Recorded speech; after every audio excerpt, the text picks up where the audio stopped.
Home, house, hometown, living space.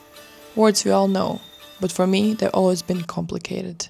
I never stayed in one place, not one house, not even one city long enough to call it home. Always moving, never settling. As a kid, I didn't question it. It was all I knew.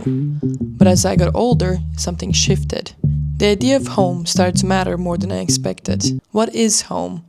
That question became an obsession, so I did what I always do when something won't leave me alone. I started writing. And this is my journey to understand what home really means. To tell this story, I chose to blend two things that I've always wanted to pursue: storytelling and crocheting.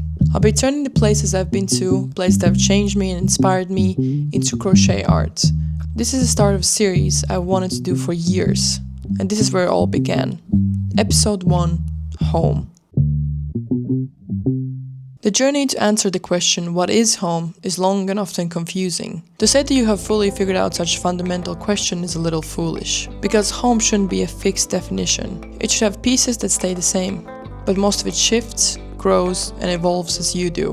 We all crave clarity, but don't rob yourself of the beauty of exploring just to have a clear answer.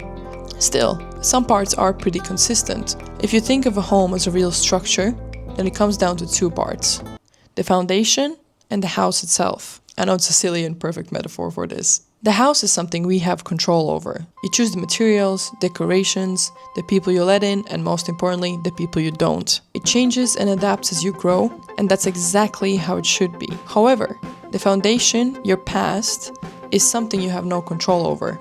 And that has been my main focus on the journey of finding this answer. To build the perfect home for the present, I knew I had to look into the foundations that run far and deep. And here are my three main pillars. First, patience and discipline. Growing up in Latvia, which is always toyed with, challenged, and for many not even recognized on a map, patience and discipline have been of utmost importance. While patience helps us to hold on to our traditions, our language, and identity in everyday life, discipline gives us the strength to fight for them when times get rough. The winters are long, the history harsh, the waters endless, and people complicated. There's no rushing, just time to patiently learn to appreciate these rhythms you encounter here. Without me noticing, my upbringing has given me two of my most fundamental qualities I now possess and admire in others. Becoming noticed not by being the loudest person in the room, but for knowing when to speak. Second, curiosity. If I had to describe my parents in one word, I would call them dreamers. They always made it clear, no idea is too big, no dream too unrealistic. Everything is worth trying, at least once. And I've always loved that about them. Always thought that was pretty exclusive to my family.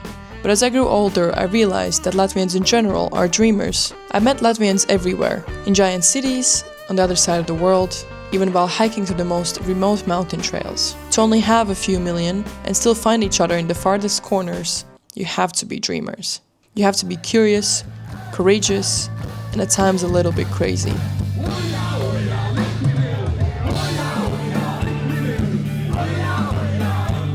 If most people carry one dream, it feels like we carry at least 5. I don't remember who said this to me, maybe an annoyed teacher telling me to finish my homework, but the line really stuck with me. If you don't go out and do it yourself, no one else will do it for you. And I think that's how I see our curiosity. It's not loud or attention-seeking, it's quiet but determined. Go out, live your 5 dreams, no one else will do it for you. And lastly, expression.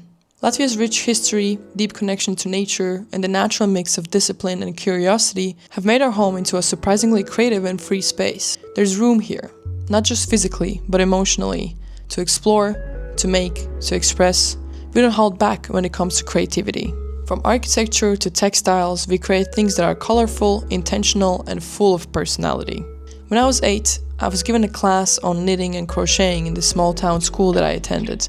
I didn't know much at the time, but that simple practice, grounded in patience and discipline, stayed with me. It followed me through every move, every city, and every phase of life. It gave me a way to express everything I've learned and experienced while being away from home, while still honoring and nurturing that deep sense of belonging. It's like an itch I've always needed to scratch.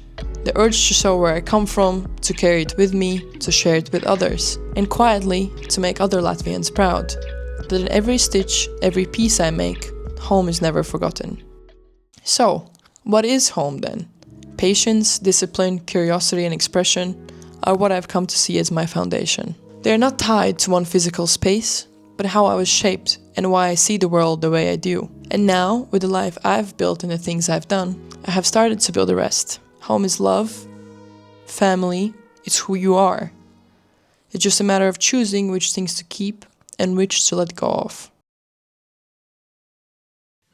Hey, I can't believe it's been a year since I filmed that footage. Somehow this project was left behind for a while. I think I let it go because I was still on this journey of finding this concept. Also, it was a lot of pressure from my side to figure out the perfect thing to crochet to represent this whole topic.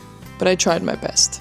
I chose the most Latvian colors, white, black and red, to keep it simple and straightforward. I even decided to sneak in a little Latvian flag for those who don't know what it looks like. When I did my first mock-up piece, it had a lot of colors and textures, but it didn't feel right. I wanted to showcase simplicity and attention to detail, so I stripped it all away and focused on what matters the most. 2 Latvians simply holding hands. Because for me, home is never just a place. It is connection to your people, your history, and your culture. The red, white, and black aren't just colors. They're threads that tie us to our past and carry us forward. The flag on her dress is a reminder that even when you move, when life scatters you across the world, you carry home with you. This piece is very simple, but it holds everything I've always tried to put in words. Patience in every stitch, curiosity in every pattern, discipline in finishing it, and expression in sharing it. So here it is. This is my home. Not perfect, not complete, but alive. And just like the idea of home, this tapestry is something that will keep growing,